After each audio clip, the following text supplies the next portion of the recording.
Olá pessoal, tudo bom? Professor Bruno Mendes para mais uma aula do nosso curso. Olha só pessoal, hoje a gente vai estar trabalhando a ideia de juros compostos, ok?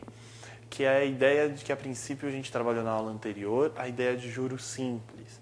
Ok? A gente falando de juros, vamos dar uma relembradinha aqui, mas não deixe de ver a aula de juros simples para chegar bem craque na aula de juros compostos que a gente está falando agora. Mas vamos lembrar, olha só. O que a gente tinha falado?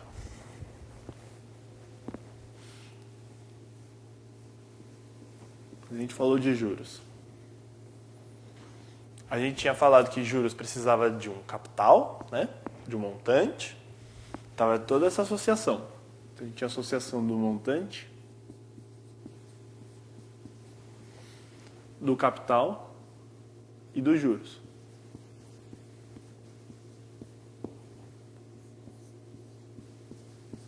O capital junto com os juros, se eu juntasse esses dois, geraria um montante. Ou poderia ser o contrário, ele te dá um montante, te dá o capital e dá os juros. A gente fez exemplos de cada um deles na aula passada. Então, a princípio é essa a ideia. E o juros, a gente tinha colocado, a gente falou que era o CIT, que era para os juros simples. O que era o CIT? Ok? Capital, taxa, tempo. Capital, taxa, tempo, gerava os juros. Ok? Só que aqui é legal, isso funciona a princípio para juros simples. Para juros simples, isso funciona e funciona muito bem, obrigado.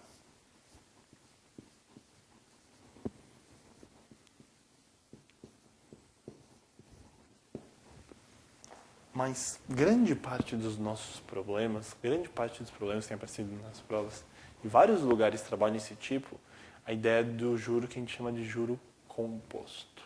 A ideia do juro que a gente chama de composto. E é esse juro que a gente vai trabalhar hoje. Então vamos aqui, ó. Vem comigo então. Juros compostos. Qual é a diferença entre o juro simples e os juros compostos? Bom, vou te mostrar, em primeiro lugar, a ideia que a gente tem de juros compostos.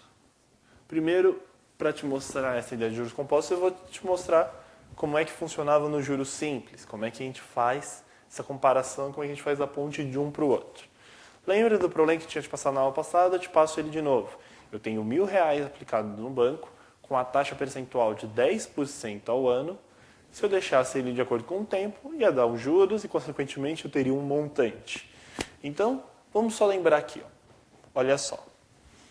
Se eu tivesse um capital igual a R$1.000, uma taxa de 10% ao ano, e se eu deixasse ele por 2 anos, então o capital era 1.000, a taxa 10% ao ano, o tempo são 2 anos, o que seria os juros? Seria o CIT. Né? Então, seria 1.000, que é o capital, vezes a taxa, que é 10%, vezes o tempo, que é 2. Vezes a taxa, que é 10%,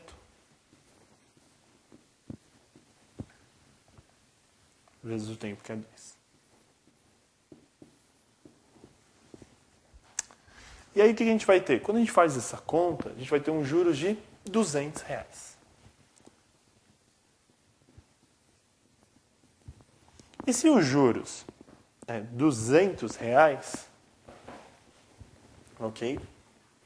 O que significa que se eu tinha R$1.000 inicialmente com o juro de 200, tenho eu R$1.200 ao final, que a gente chamou de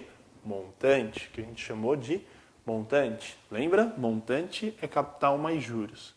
Montante é capital mais juros.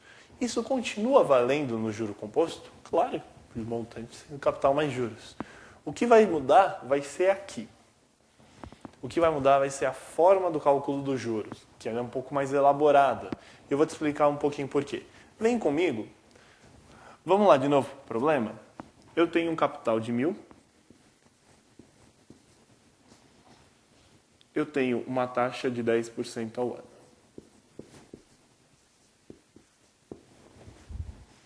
Como é que funciona em juros compostos? O primeiro ano, o que vai acontecer? Vai aumentar 10% em cima dos R$1.000. Lembra como é que a gente faz isso? Você tem o dinheiro em reais, você tem o percentual. R$1.000 representa o meu 100%, vou aumentar 10%, isso vai dar um aumento X. Tudo bem? E aí quando eu faço essa conta, vai ficar aqui 100x é igual a 10.000. X vai ser 10.000 dividido por 100, vai ser exatamente 100. Então o que significa? X é 100, significa que é R$100 meus juros em cima dos R$1.000 que eu tinha inicialmente. Ou seja, o meu montante ao final do primeiro ano é 1.000 mais 100, que é 1.100. Então o meu montante aqui é R$1.100. Isso é o primeiro ano. Agora, sabe o que vai acontecer no segundo ano? E aí é onde o juro composto diferencia do juro simples. O dinheiro que eu tenho no banco não é mais R$1.000. O dinheiro que eu tenho no banco é R$1.100. Então, serão cobrados 10%, serão acrescidos 10%, já não é mais em cima do 1.000. É em cima do 1.100. Cria-se uma ideia que a gente chama de recorrência. Você vai colocando uma dívida em cima da outra, um juro em cima do outro, ok? É isso que ocorre, por exemplo, nas nossas dívidas. Você deixa a dívida no cartão, vai acumulando a dívida em cima da dívida, em cima do juro, em cima do juro. E é por isso que às vezes as pessoas também têm isso, vão se perdendo e as dívidas crescem muito forte. Por quê? Porque a dívida vai sendo acumulada em cima dela mesma. Então, cada vez que isso aumenta, você vai jogar 10% em cima disso, e isso, quando cada vez aumenta, vai criando uma bola de neve sem fim. Então, no segundo ano, como é que vai funcionar? Quantia em reais e o percentual que isso representa. Quem é o 100%? É o 1.000? Não, não é mais o 1.000. O 100% agora é o 1.100. O 1.100 agora é que é o 100%. O 1.100 agora é que é o 100%. Quanto vai ser 10%?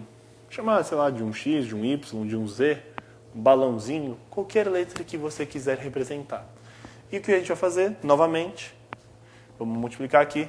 100 vezes Y é igual a 1.100 vezes 10. 1.100 vezes 10, nada mais, nada menos do que 11.000. 100Y é igual a 11.000. Então, quanto vai ser o Y? 11.000 dividido por 100. 11.000 dividido por 100. 11.000 dividido por 100 vai dar nada mais, nada menos do que 110. Então, o Y vai ser 110. Mas 110 é o quê? Vamos pensar? 110 é quanto vai ser acrescido em cima dos R$1.100, que é o valor que eu tenho no banco após o primeiro ano. Então, vai ser acrescido 110 em cima dos 1.100. Então, quanto vai ser o meu montante ao final dos 2 anos? Vai ser o 1.100, que eu já tenho no primeiro, mais 110. Isso vai dar 1.100 mais 110. 0 com 0 continua no 0. 0 com 1. 1 com 1, 2. E 1 com nada. Vai dar R$1.210. Vai dar R$1.210. Espera aí, 1.210. Você lembra quando tinha dado o outro? Era 200 de juros, 1.000 do capital, juntos os dois dava 1.200. Percebe que deu diferença? Um deu 1.200 e o outro deu 1.210. E esse aqui até deu maior, né? Okay? Geralmente o juro composto foi aquilo que eu falei. Como você vai acumulando dívida em cima da dívida, normalmente vai dar um valor maior do que o princípio que a gente chama de juro simples. Ok? Essa é a diferenciação do juro composto para o juro simples. Tudo bem? Agora, mas professor, eu vou ter que ficar sempre fazendo isso, compondo um em cima do outro, compondo. Fazer isso realmente vai ficar muito trabalho. A gente faz passo a passo. A gente pode fazer de uma outra maneira. Tem um cálculo para isso, tem uma fórmula para isso, que é interessante. Vamos aqui, ó. Vamos lá que eu te mostro.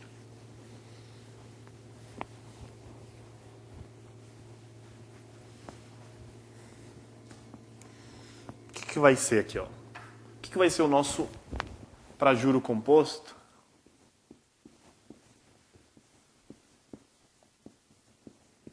Para juros compostos, o que vai ser o meu montante? M de montante. Ok? Ele vai depender do quê? De novo, né? A gente falou que era o capital junto com os juros. Legal. Mas vamos escrever ele de outra forma. É o capital que multiplica... Olha como que eu vou escrever. 1 mais a taxa elevado ao tempo. Juros compostos é o capital vezes 1 mais a taxa elevado ao tempo. Tudo bem? Vou colocar dessa forma a ideia de acúmulo. Você sempre vai crescendo, crescendo, crescendo. Você vai sempre criando aquela ideia de compor um em cima do outro. Tudo bem? Lembra que a gente fez essa ideia de composição já desde a aula de porcentagem, umas aulas para trás. Que a ideia de a gente aumentou 8%, depois descontou 8%. Então essa ideia de aumento e de decréscimo não tem tanto problema aqui. Só fique atento que é o quê? É o capital que multiplica 1 mais a taxa elevada ao tempo. Vamos de novo colocar a nossa legendinha para a gente não esquecer. O M é o nosso montante, que é o valor final. O C é o nosso capital. O I é a taxa percentual. Você lembra disso? O I enquanto taxa percentual. E o T é o nosso tempo. T é o nosso tempo. Ok? T é o valor do tempo, a princípio, para se descobrir. Vamos dar um exemplo de como isso funciona. Vamos mostrar como isso funciona. Olha só como isso funciona. Vem cá que eu te explico.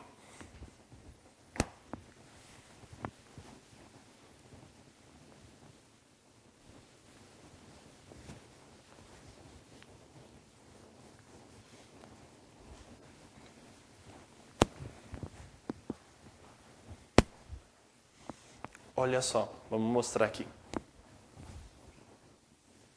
Você tem um capital de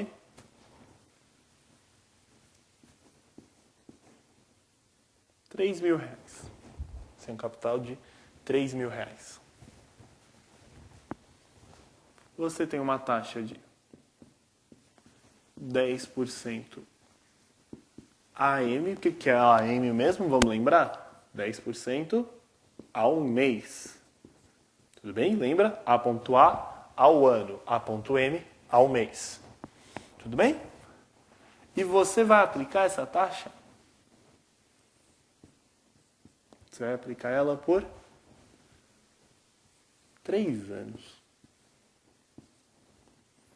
Se eu aplicar ela por 3 anos, olha qual é o problema que vai ser isso. 3 anos, a taxa está ao mês. 3 anos, a taxa está ao mês. Olha o que a gente vai ter que fazer. Olha o que a gente vai ter que fazer. Bom, vamos lá? O que é o nosso montante? A gente colocou ali. É o capital. 1 mais a taxa elevada ao tempo. O nosso montante é o capital. 1 mais a taxa elevada ao tempo. Então, o nosso montante, o que vai ser? Capital, eu sei? Opa, claro que eu sei. 3.000. 1 mais a taxa. Quanto é a taxa? 10%. 10 dividido por 100.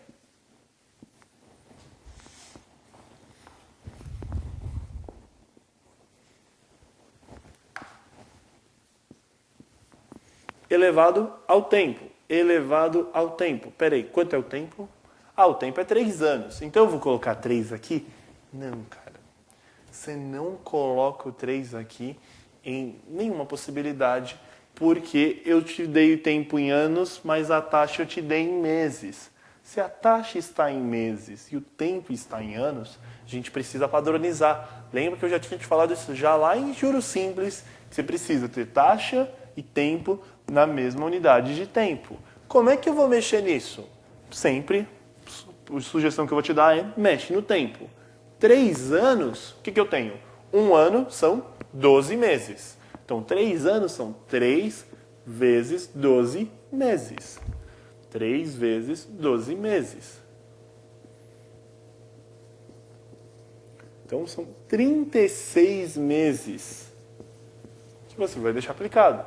São 36 meses. Então, eu vou colocar aqui 36. Então, eu vou colocar aqui 36 no expoente. Ok? E o que vai ser o meu montante? Vai ser 3.000 que multiplica 10 sobre 100. Como é que a gente vai representar isso? Vou colocar aqui, ó, 10 sobre 100. Que é 10 dividido por 100. 10 dá para 100? Não, né? Lembra a ideia? O 0, a vírgula, abaixo em tese um 0 aqui. 100 dividido por 100 vai dar 1. 1 vezes 100 é o próprio 100. 100 menos 100 vai dar 0. Então vai ficar 0,1 o resultado dessa divisão. Vai ficar 1 mais 0,1 elevado a 36. 1 mais 0,1 elevado a 36. Então, o que vai ser o nosso montante? 3.000 vezes 1 mais 0,1. 1,1 elevado a 36. Ok? Agora é só fazer 1,1 elevado a 36. Peraí.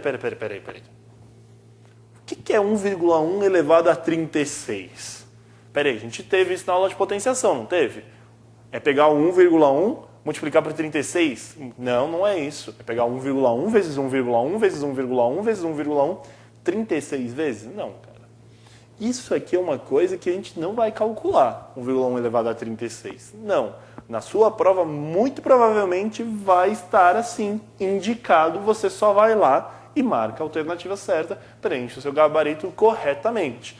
Nossa questão estaria assim, a não ser que ele te desse alguma aproximação. Use 1,1 elevado a 36 igual a tanto. Aí você troca e faz a conta, sem problema.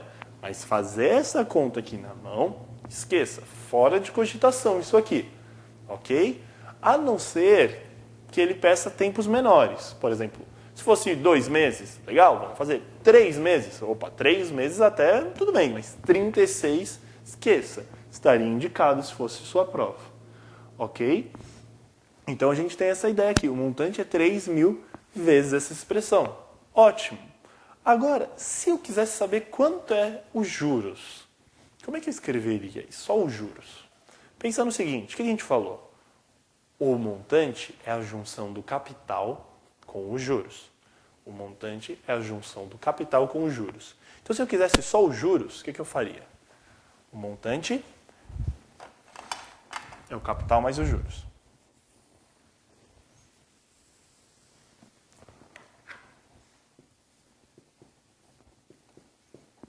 O meu capital inicial era 3.000, não era? Meu capital inicial não era 3.000? Então, o que vai ser o meu montante? O montante eu tenho essa expressão aqui, 3.000, 1,1 elevado a 36. Isso é o capital que eu tenho, que é 3.000, mais os juros. Então, o que seria os juros? Os juros nada mais seria do que toda essa expressão aqui, 3.000 vezes 1,1 elevado a 36, menos o 3.000 que vai para o outro lado. Então, 3.000, 1,1 elevado a 36, menos 3.000. Isso é o nosso juros. Isso é o juro envolvido na transação pedida. Ok, pessoal? Então, lembre-se disso. Lembre-se que a relação de juros compostos é totalmente diferente da ideia de juros simples. Aqui a gente cria uma recorrência, vai compondo juros em cima dos juros, em cima dos juros, e é justamente por isso que o T está aqui no expoente. Lembra que a gente falou que isso está associado o t no expoente, a incógnita no expoente, está associado ao modelo exponencial, que a gente falou lá atrás de função exponencial. Ok? Então, por isso que cresce tanto, por isso que fica aquele valor tão grande. Ok? Essa é a diferença dos juros compostos para o juros simples. Diferente que o juros simples, lembra? O tempo só está multiplicando, é o CIT. Juros, capital vezes a taxa vezes o tempo. Só está lá multiplicando. Aqui não. Aqui está no expoente, está elevado. Essa vai ser a grande diferença dos juros compostos para os juros simples. Ok? No geral, na prova ele avisa se ele vai usar os juros simples ou ele vai usar os juros compostos. Não falando, alerta, usa juros compostos. E, mais alerta ainda, mais perigo ainda, muita gente tem perdido questão em prova por causa disso, taxa e tempo. Taxa e tempo precisam estar na mesma unidade. Se a taxa foi dada em meses, o tempo precisa estar em meses. Se a taxa foi dada em anos, a taxa é anual, o tempo também precisa ser em ano. Se a taxa é semestral, o tempo também é semestral. Você precisa ter essa correspondência, você precisa ter essa equivalência, senão o seu problema não vai dar certo. Ok, pessoal? Muita atenção nessa parte de juros compostos. Ela tem diferenciado muito nas questões. Tem gente que tem errado muito esses detalhes, tem perdido pontos importantes nas provas. Ok? Espero que você tenha gostado. Não deixe de estudar essa parte, tanto de juros compostos e juros simples. No que precisar, retome a ideia de porcentagem, retome a ideia de exponencial e logaritmo para ajudar a resolver esses problemas. Ok? Bom estudo e tchau!